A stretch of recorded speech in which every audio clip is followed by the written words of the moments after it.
Okay, my name is Howard Eber, and I am a recovered alcoholic. I want to thank everybody for coming today. I want to thank all the people who are here for the first time. Welcome to the Big Book Comes Alive, week number 59 in this cycle. I think it's the fifth cycle on Zoom. It's a little longer than some of the previous cycles because we're going through all of the pages, all 164 pages. We're not skipping wives or family or obviously employers and so on. Uh, we're getting into it all. So where we are today is we're in two employers. Um, just some background in two employers. For one thing, uh, this is pretty much Hank Parkhurst's baby. This is his chapter. Hank Parkhurst was Bill's writing partner. Bill did the writing. Hank did the motivating. If it was left up to Bill, he probably would never have finished this book. It was Hank who was, let's get it written, Bill. Let's get the chapters done. Let's get it printed up. Let's do this. Let's do that. Hank was the merchandiser. He was the motivator. As Bill Shaberg, who wrote Writing the Big Book, says, no Hank, no book. That's how important he is to us. Um, He's not remembered as one of our founders because Hank relapsed. Hank did drink. But if it weren't for Hank, this book would never have gotten completed. Andy, you want to put up the little profile of Hank so we could see who we're talking about here for a second?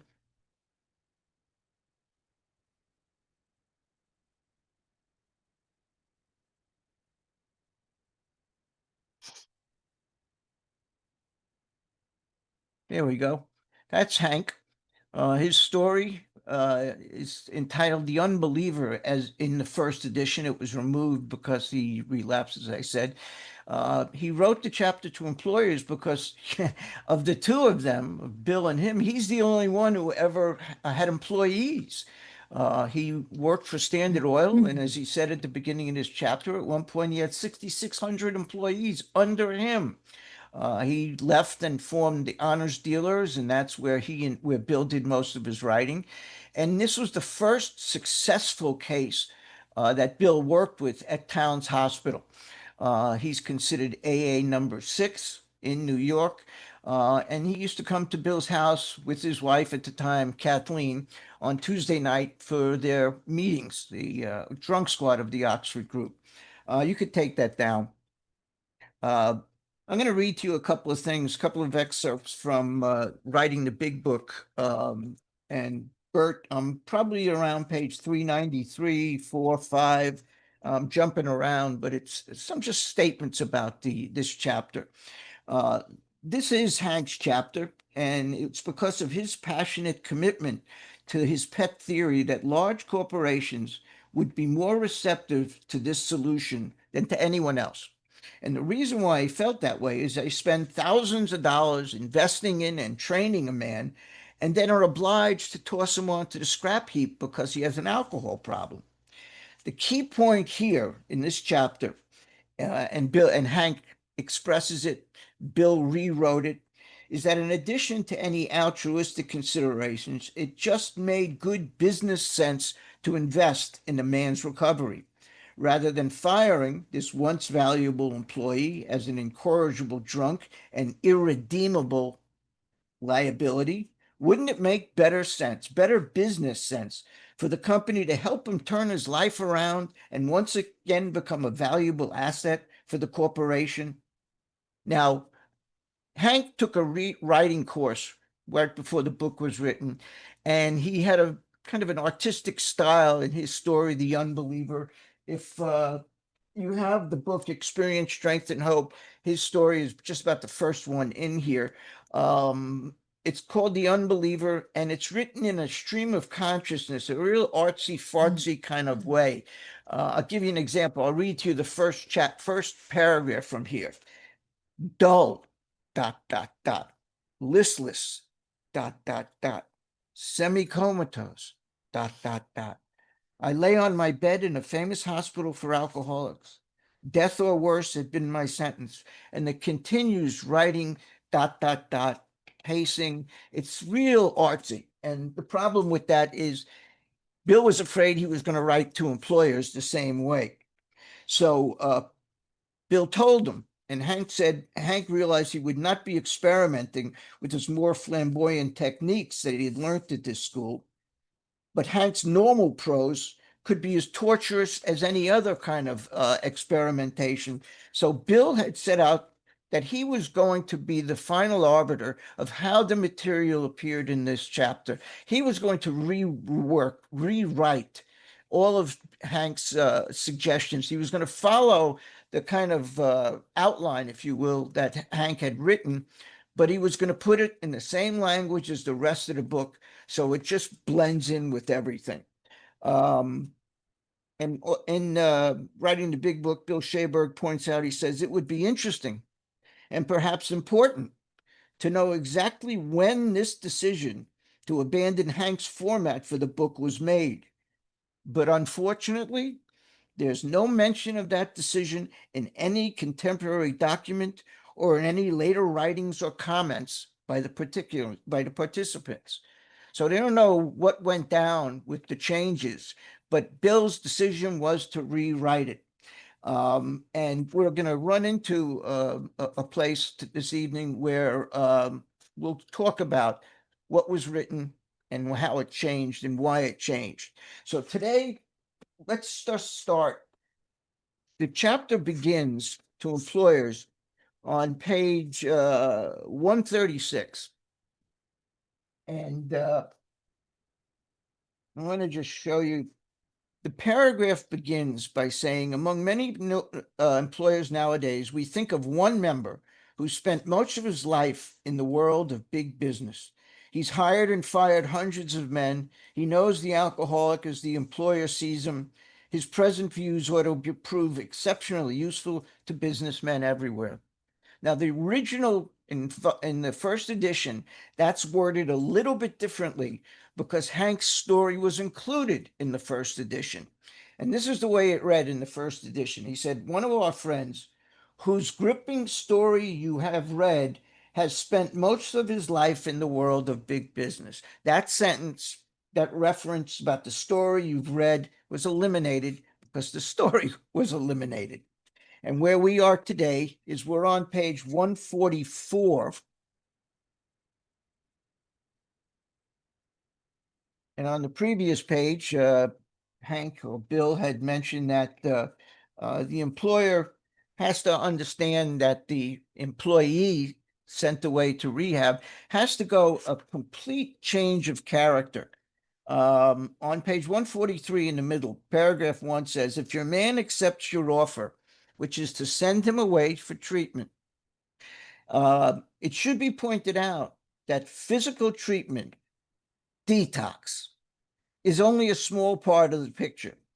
Though you're providing him with the best possible medical attention, he should understand that he must, highlighted in green, undergo a change of heart, not just a minor change of behavior, a complete fundamental change. Remember what Dr. Jung said to Roland, that we're talking about the kind of change that reaches deep into your soul, that changes your very fiber, your very being. And he says to get over drinking will require transformation of thought and attitude. Sounds like spiritual awakening. Incidentally, I didn't mention it earlier, I did last week. This chapter is the only chapter in the book that doesn't include the word God and has no reference to spirituality. This is about as close as you're going to get. And there's one other place we'll read later that makes some reference to it, but it doesn't use that language. So he said we had to place recovery above everything, for without recovery, we would have lost both home and business. Now let's go to page 144 where we are today. And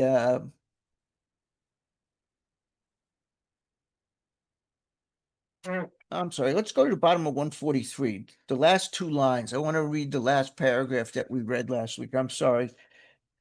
To return to the subject matter of this book, it contains full suggestions by which the employee may solve his problem. To you, some of the ideas which it contains are novel. Perhaps you're not quite in sympathy with the approach we suggest. This is a suggested program. that despite any coercion that the employee might have already received, this is a program that works. And he says, but by no means do we offer it as the last word on the subject, but so far as we're concerned, it has worked with us. Remember on page 95, Bill said we claim no monopoly on this. We only have an approach that worked for us. As I like to say, the last thing I tried was the first thing that worked. The last door on the last house on the last block. The court of last resort is what Bill referred to AA as. So continuing, after all, you're not looking for results rather than methods, whether you're employee or prospect, because once again, a lot of the stuff in this chapter is good 12-step advice. So when the word employee is used, you can sometimes just switch it for prospect and view it as a sponsor working with the sponsee. An employer working with an employee is very similar to a sponsor trying to help his sponsee. So whether your employee or prospect likes it or not, he'll learn the grim truth about alcoholism. That won't hurt him a bit, even though he does not go for this remedy. We suggest you draw the book to the attention of the doctor who is to attend your patient during treatment. And I've highlighted this last sentence, rather long sentence. If the book is read, the moment the patient is able, while acutely depressed, realization of his condition may come to him. We talked about this way in the beginning, that recognition of the hopelessness of one's condition will often produce a willingness. That's the window of opportunity, the real window of opportunity, when willingness to seek help is at its greatest point, where the possibility of listening is at its best. That's the window of opportunity for trying to help the guy. And you have to take advantage of it, because we don't know when that window is going to slam shut and the obsession to use will return, which is why we have our own other window of opportunity presentation. So continuing, we hope the doctor will tell the patient the truth about his condition, whatever that happens to be. Now, we have already discussed earlier in the book that physicians are very often reluctant to give a full diagnosis, to really let the patient know the hopelessness of the alcoholic condition. And the reason is he doesn't have a solution. If he makes his patient feel real desperate and real hopeless, what happens when the guy asks, well, what do I do about it, doc? Our job is to give that guy a bad case of hopelessness, to give him a bad case of desperation, so that when he asks, so he will ask, how can I change that? How can I fix that? We have a solution. The physician, write a prescription for a Valium deficiency. We offer a solution that has worked for us. We hope the doctor will tell the patient the truth, whatever that happens to be. And let's highlight the rest of the paragraph. When the man is presented with this volume, it's best that no one tell him he must abide by its suggestions. And you may want to make a note there also. And this goes back to Bill's directions to us in working with others. One of the first things he says is don't preach or moralize. And he's saying the same thing here. We're going to give him the book, suggest he read it, but don't tell him he has to follow it. It's a suggestion. The man must decide for himself, and you may want to underline that. We don't accept draftees in AA. This is a completely voluntary operation. No one gets drafted into AA. And that's what he's saying. You got to decide for yourself. You got to sign up. There's no draft. Let's highlight this whole next paragraph. You're betting, of course, that your changed attitude plus the contents of this book will turn the trick. In some cases it will, in others it will not. But we think if you persevere, meaning if you continue, the percentage of successes will gratify you. As our work spreads and our numbers increase, we hope your employees may be put in personal contact with some of us. And please underline Meanwhile, we're sure a great deal can be accomplished by the use of the book alone. Let's keep your place right here on this page and turn, if you will, to page 162. And let me repeat that last sentence and you see where the page 162 comes into play. Meanwhile, we're sure a great deal can be accomplished by the use of the book alone. So he doesn't necessarily have to come in contact with us. The book alone can do it. And if we look at page 162, paragraph 3, last line on the page, it says, though you be but one man with this book in your hand, we believe and hope it contains all you need to begin. Can get sober on the book alone. That's the way people did it in the beginning. There weren't meetings. This book was the program of Alcoholics Anonymous, not the meetings, because they didn't exist. This book. So, back to page 144, bottom paragraph. On your man's return, talk with him. Now, again, we've sent them away for treatment. We've let them know that any money put out by the company who paid for the treatment will be reimbursed out of the employee's pay at some point. So he's back to work. Ask him if he thinks he has the answer. If he feels free to discuss his problems with you, if he knows you understand and will not be upset by anything he wishes to say, he'll probably be off to a fast start. Well, let's continue.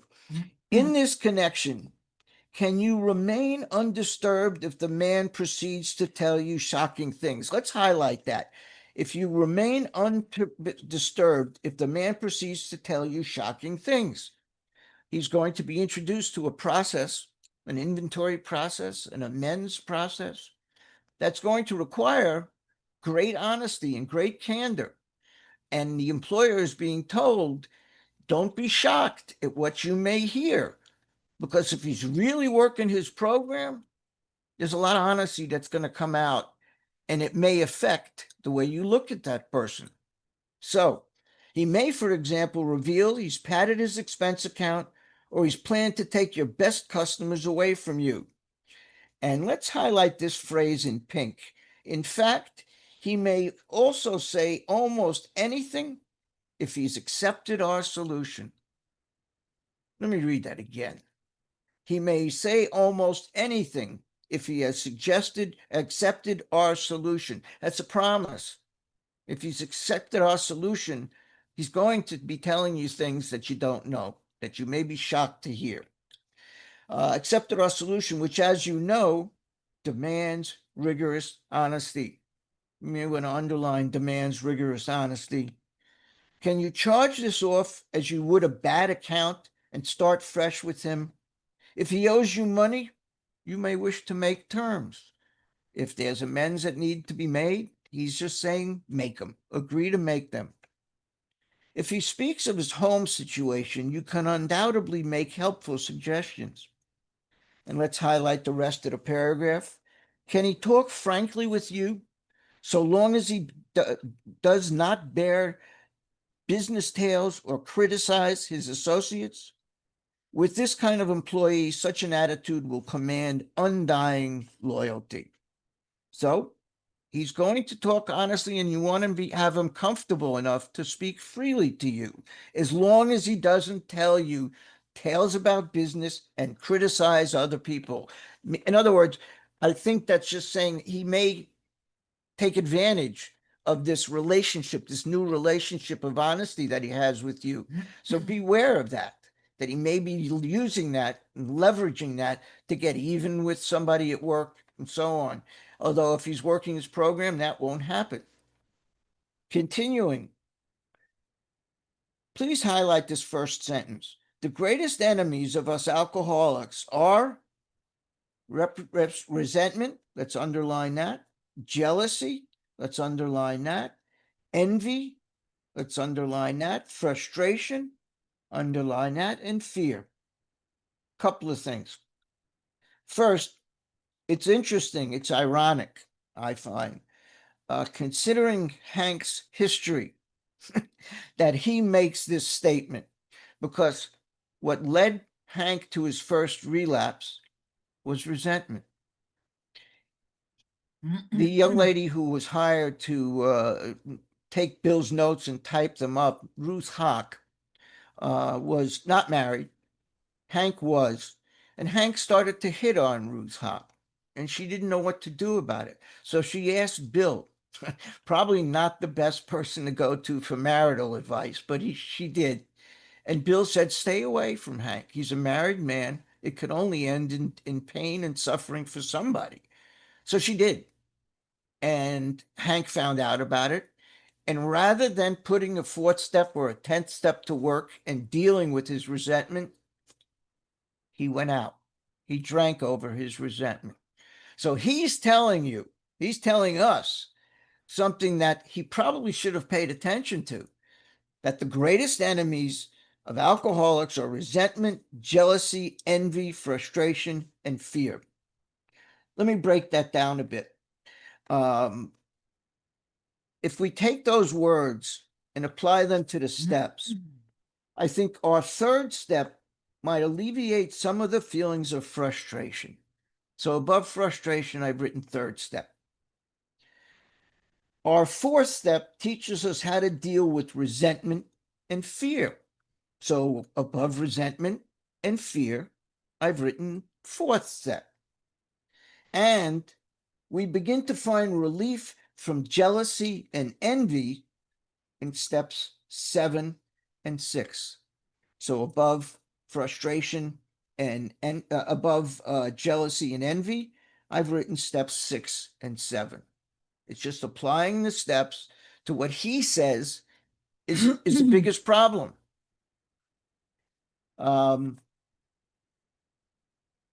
This is basically just referring to a spot inventory anyway. I'm sorry, what? Okay.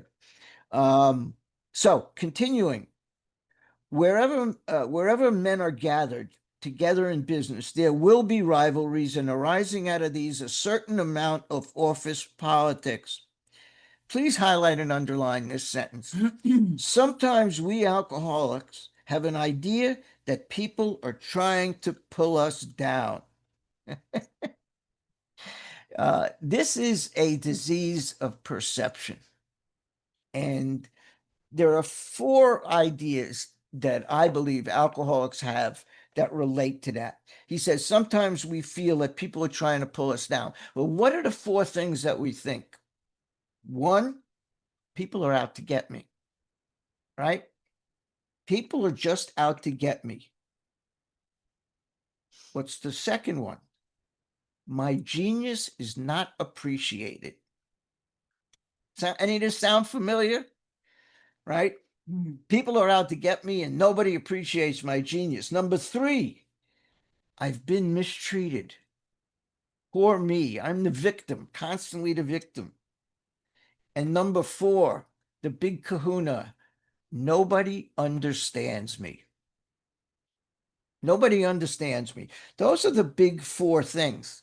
Now, if that sounds familiar, I'm going to suggest that you, right next to where we've just read that sentence, you may want to write, see page 66, paragraph 3. And if we go to page 66. Do you repeat those 4 again? Oh, yeah. 4. 1, people are out to get me. 2, my genius is not appreciated. 3, I'm being mistreated. 4, nobody understands me. So we're going to bounce over to page 66 for a moment. Page 66, paragraph 3. And it says, about the middle of the paragraph, it says, in that state, the wrongdoings of others, fancied or real, had power to actually kill. How could we escape? We saw that these resentments must be mastered. But how? Perceived, the wrongdoings of others, fancied or real. And here we're talking about something that we fancied. These four things usually aren't true, but these are things that we think because we have a disease of perception. So his statement is quite an understatement when he says sometimes we alcoholics have an idea that people are trying to put us down. All right, back to page 145. And the answer to that, often this is not so at all, but sometimes our drinking will be used politically. So step work is essential, especially in the office place. You don't just practice it outside, it's in all of our affairs. And because the office can be such a hotbed for that kind of rivalry and tension and conflict, that's the time we really need to put our program to work. Yep, on page 19, it says a much more important demonstration of our principles. Much more important demonstration of our principles lies before us in our respective homes, occupations, and affairs. Exactly what we're talking about. Let me repeat that. That's on page 19. So next to where we just read that sentence, but sometimes our drinking will be used politically, let's see page 19.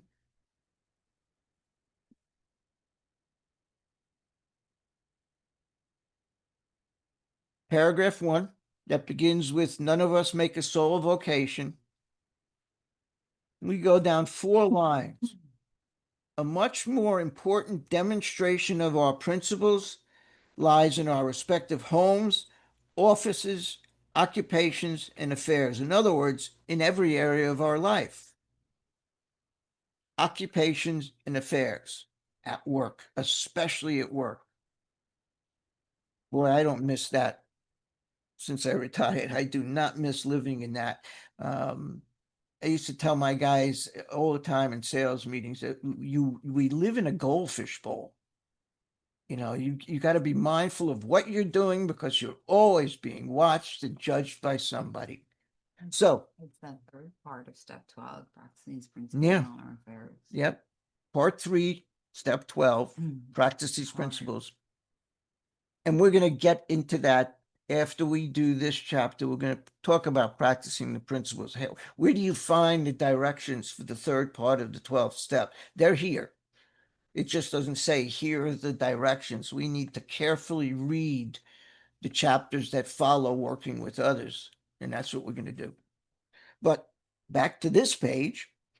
One instance comes to mind in which a malicious individual was always making friendly little jokes about an alcoholic's drinking exploits. In this way, he was slyly carrying tales. He was gossiping. That's what slyly carrying tales means. He's gossiping, and it's malicious. In another case, an alcoholic was sent to a hospital for treatment. Only a few knew of it at first, but within a short time, it was billboarded throughout the entire company. Billboarded is just a way of saying gossiped. It's like somebody put up a billboard. Well, gossip feeds on that. Naturally, this sort of thing decreased the man's chance of recovery. The employer can many times protect the victim from this kind of talk. The employer cannot play favorites, but he can always defend the man from needless provocation and unfair criticism. Unfair criticism, gossip. 3 different ways he's described gossip: carrying tales, slyly carrying tales, billboarding those tales, and here's the third way: unfair criticism. Gossip, gossip, gossip. Next paragraph. Let's highlight the first 2 sentences in pink. These are promises.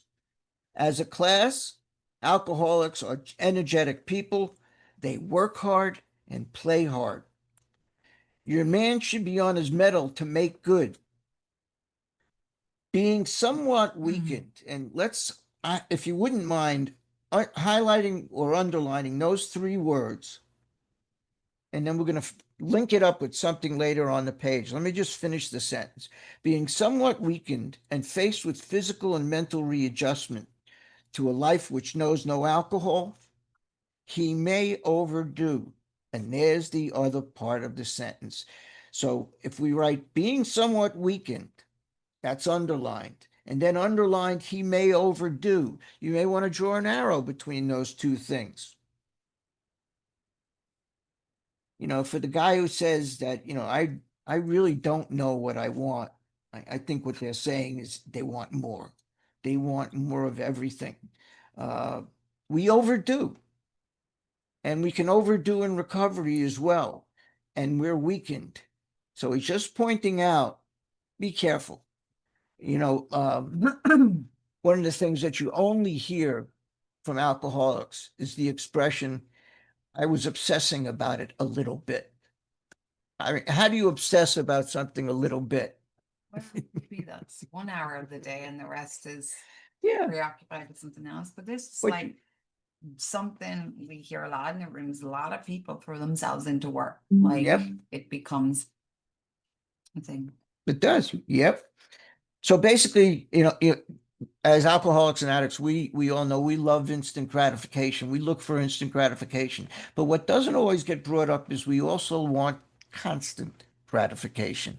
We want these things all the time. And so we may overdo, is the point of that sentence. You may have to curb his desire to work 16 hours a day. You may need to encourage him to play once in a while. And let's highlight the rest of the paragraph, these next 4 lines. He may wish to do a lot for other alcoholics, and something of this sort may come up during business hours. A reasonable amount of latitude will be helpful. In other words, your support would be appreciated. If he's taking time and he's talking to others about alcoholism, give him a break. It's essential that he do that. And here's the sentence that tells us that the work is necessary to maintain his sobriety. Necessary? That's a must. The whole sentence actually could be taken as a must. I'm going to extend it over the whole sentence. Necessary to maintain his sobriety. In other words, intensive work with other alcoholics. Okay. Next, Hank is about to give us 3 paragraphs on what you can expect as an employer. What can you expect from the employee who's been sober a few months? What can you expect from that guy? He comes back, he's working with you a few months, he's sober. What can you expect from the guy?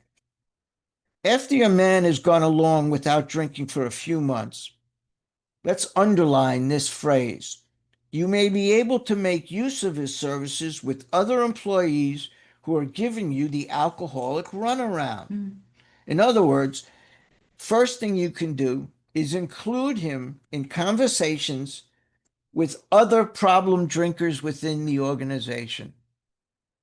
I don't think that's a violation of confidentiality. If you got somebody and you're trying to salvage that guy, this is another tool in the toolbox. Make use of the guy who had the same problem, went into recovery, has recovered, and is now leading a productive life.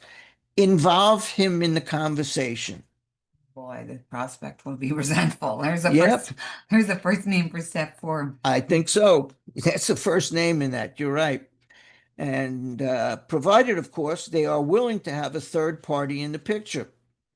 Let's highlight the rest of this paragraph.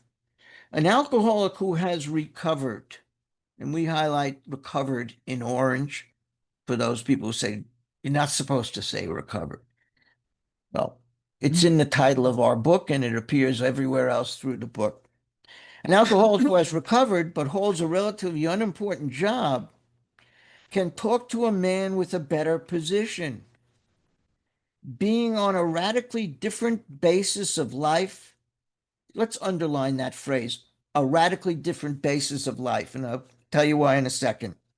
He will never take advantage of that situation. What we're saying here is you got somebody who's recovered and he's low on the totem pole. and you got a problem with an employee, an alcohol related problem with somebody who is above him in the pecking order. He outranks that guy. Maybe it's a guy who sweeps up at night, the night cleanup man, and he's talking to your general manager. Because he's on a radically different basis. What's that radically different basis? Right next to where it says radically different basis, please write, see page 68, paragraph 2. And if we turn to page 68, paragraph 2, second sentence, for we are now on a different basis, the basis of trusting and relying upon God. Your new guy in recovery is not going to use that to wedge himself into a better position because he's working for God. He's now on a better basis. It's not what's in it for me. What do I get out of it? It's what would God want me to do here? We're on a different basis, the basis of trusting and relying upon God.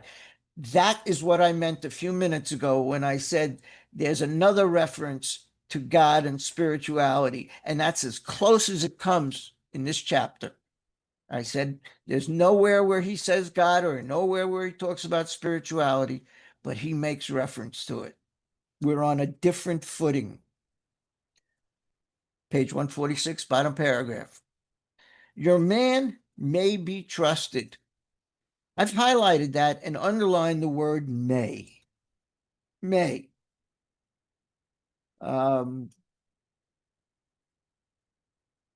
Long experience with alcoholic excuses naturally arises suspicion. So the first thing he says to expect from the guy who comes back to work is that he's going to play hard and you could make use of his service with other employees. That's point number one. Here's the second point.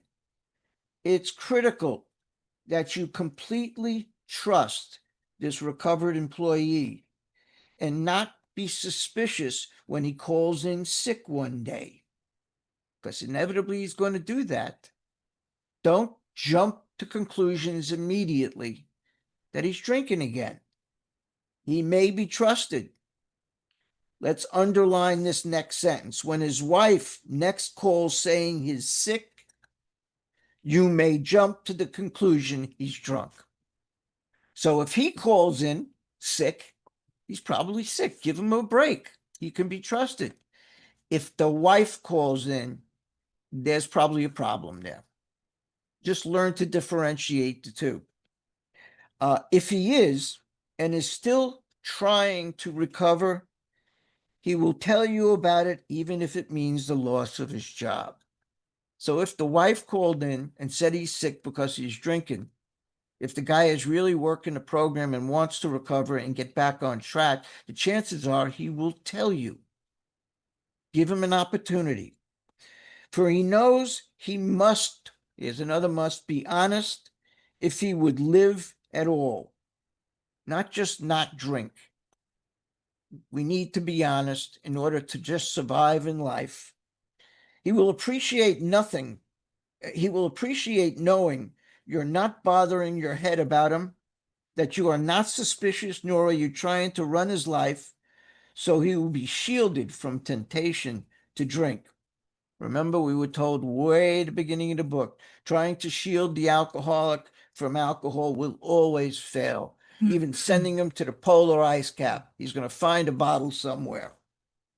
Eskimo will show up. The Eskimo will show up with a bottle. And let's highlight this next sentence. If he is conscientiously following the program of recovery, please underline he can go anywhere your business may call him. Providing he fulfills two criteria. Remember what that was? We were told back on page 100. If he can go anywhere, we're told on page 100. And then on page 101, we're told that he can go anywhere if he's spiritually fit. Usuries. And two, A reason. has a legitimate reason for being there. We can go anywhere on earth.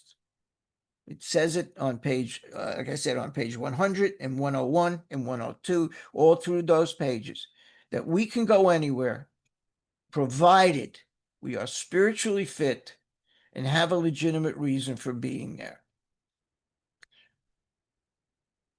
I can't run into a crack house to try and proselytize or find candidates for recovery. It's not a good idea. I don't have a legitimate reason for doing that, even if I'm spiritually fit. However, if one of my prospects is relapsing and he's in that house, then I might have a legitimate reason for going in there to get him out of there. There's a difference. Just going in and saying I'm trying to get prospects for recovery is a dumb idea. Trying to save someone specific's life may not be. That's a legitimate idea, a legitimate reason. Back to page 147. If in case he does stumble, even once, please underline, you will have to decide whether to let him go. I'm going to suggest you highlight and underline the next 1, 2, 3, 4 lines. If you're sure he doesn't mean business, there's no doubt you should discharge him. If, on the contrary, you're sure he's doing his utmost, you may wish to give him another chance. So here's the, we had 4 things. Involve him helping others. 2, trust him. Here's the next one. I'm sorry, 3 is that he can go anywhere. If he's spiritually fit and has a legitimate reason, you could send him anywhere. And here's number 4. If he does relapse, you must do your best to evaluate his sincerity about staying sober. You've got to make that decision. If you're sure he doesn't mean business, in other words, he's not fully committed to sobriety, no doubt he should be discharged. If you're sure he's doing his utmost, you may wish to give him another chance. That's the call. There's no absolute here. Is that guy serious? Is that number 4? That was. Yeah, that's number 4. That's number 4. Is if he relapses, you got to evaluate. Is he serious or not?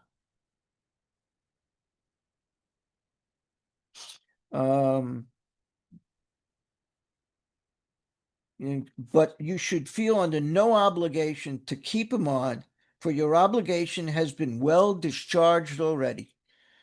You've done quite a bit already. There's another thing you might wish to do. If your organization is a large one, let's underline your junior executives might be provided with this book. I know Bill is trying to sell books, but it does make sense. Give it to other executives in the company who have people working underneath him. Just because you've had the experience with this guy could be helpful to give it to people underneath you who are still executives who are going to have people with alcohol problems. Give them this book. You might let them know you have no quarrel with the alcoholics of your organization. Let them know. These juniors are often in a difficult position. Men under them are frequently their friends. So for one reason or another, they cover these men, hoping matters will take a turn for the better. They often jeopardize their own positions by trying to help serious drinkers who should have been fired long ago or else given the opportunity to get well. And I'm going to suggest you underline that last part of the sentence, or else given an opportunity to get well.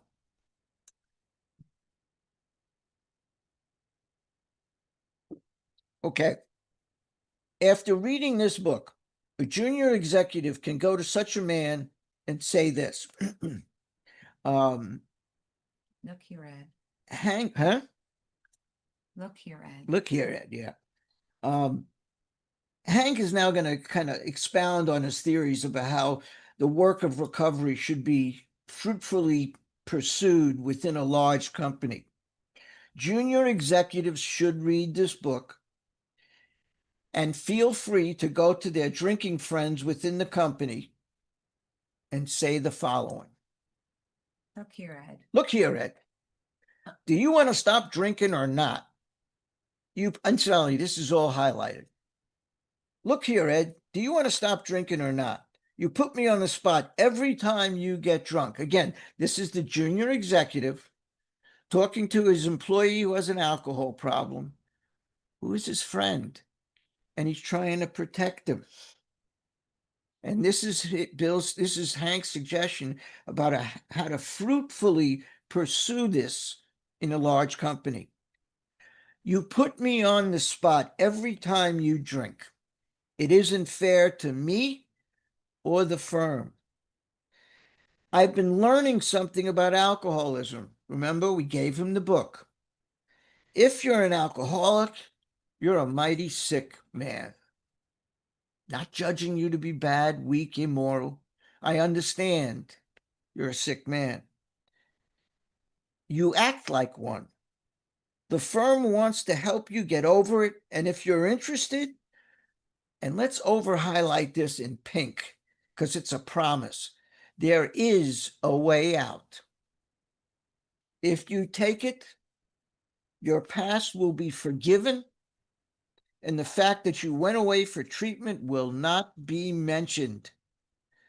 But if you cannot or will not stop drinking, I think you ought to resign. That's beautiful, and that's really the way it needs to be said to them. I've said things like that to people who work for me. Let's take a kind of a side detour here for a minute. If you cannot or will not, Bill has used that term quite a few times in this book. The two people who just don't get sober are the cannots and the will nots. I believe cannots refers to people who are still active. They're drinking, they're drugging, or their disease is coming out some other way. Maybe it's gambling, maybe it's shopping. It's coming out some way. So they cannot apply the principles of recovery. The will nots, those are the don't drink and go to meetings people. Those are the people who tell you, don't worry about the steps. Just go to meetings. You don't need a sponsor. Don't rush into that inventory. People drink as a result of their inventory. Don't rush it. This is not a race. And what I tell people all the time is if you hear somebody at a meeting say this is not a race, get away from them as fast as you possibly can, because it is a race. That window of opportunity is going to be closing. And there's a way to keep it from closing, and that's to work the program. Just going to meetings is insufficient. And I mentioned last week, I think we had an example of cannot or will not. And so in the emails that went out earlier today, I sent the sheet that I said I had made up. Andy, if you'll give me, I think it's number 76. And this is a kind of a footnote. Take a break from employers for a minute. This is a compilation connecting the dots of the references that Bill has made in the book of the cannots or will nots. It's introduced on page 16 for the first time. He could not or would not see our way of life. On page 58, he said those people who do not recover are people who cannot or will not completely give themselves. Page 79, because of resentment and drinking, he had not paid. What does that mean in terms of cannots and will nots? We're talking about a guy who owed money to his ex, and because of resentment and drinking, he had not paid that money. He had not paid when he was sober because he's resentful. And he could not pay when he was actively drinking because he cannot. He's resentful and spiritually unfit so he will not make the payments. That's what because of resentment means to me. It tells me he doesn't like the fact that he has to pay it. He's resentful and he's not spiritually fit. He didn't pay it when he was drinking because he could not. So to me, that's a kind of a hidden reference to cannots and will nots. Resentment means cannot drink. I'm sorry, resentment means will not. Drinking means cannot. On page 96, we find it a waste of time to keep chasing a man who cannot or will not work with you. On page 97, for the type of alcoholic who's able and willing. Able and willing are the opposite of cannot or will not. Can, because they're not using, and will, because they're willing. 114, some men cannot or will not get over alcoholism. On page 142, either you're dealing with the man who can and will get well or not. Again, can and will are opposites of cannot and will not. Page 148, but if you cannot or will not stop drinking, if he cannot or does not want to stop, to be rid of those who cannot or will not stop. 3 times on one page. On page 148, he makes 3 references to cannots and will nots. Page 162, he can do this with an eye to selecting those who are willing and able to recover on a spiritual basis, which we'll get to shortly. And page 164, he has had his opportunity to recover if he can and will. And again, can and will are opposites of cannots and will nots. If anyone finds any other examples of these things, just bring it to my attention. I'll be glad to revise that list. But we've talked about it and I've been asked about it. So I finally put it together and now you have it. If you didn't get it, drop me a line at thebigbookstudy@aol.com and we'll try and get you a copy sent out. Let's continue. Back to the book. Top of page 148. Your junior executive may not agree with the contents of our book. He need not and often should not show it to his alcoholic prospect, but at least he'll understand the problem and will no longer be misled by ordinary promises. He'll be in a position with such a man, he will be able to take a position with such a man which is eminently fair and square. He'll have no further reason for covering up an alcoholic employee. It boils down to this. And let's highlight the rest of this paragraph, please. No man should be fired just because he's alcoholic. If he wants to stop, he should be afforded a real chance. If he cannot or does not want to stop, we just came across that in the list, he should be discharged. The exceptions are few.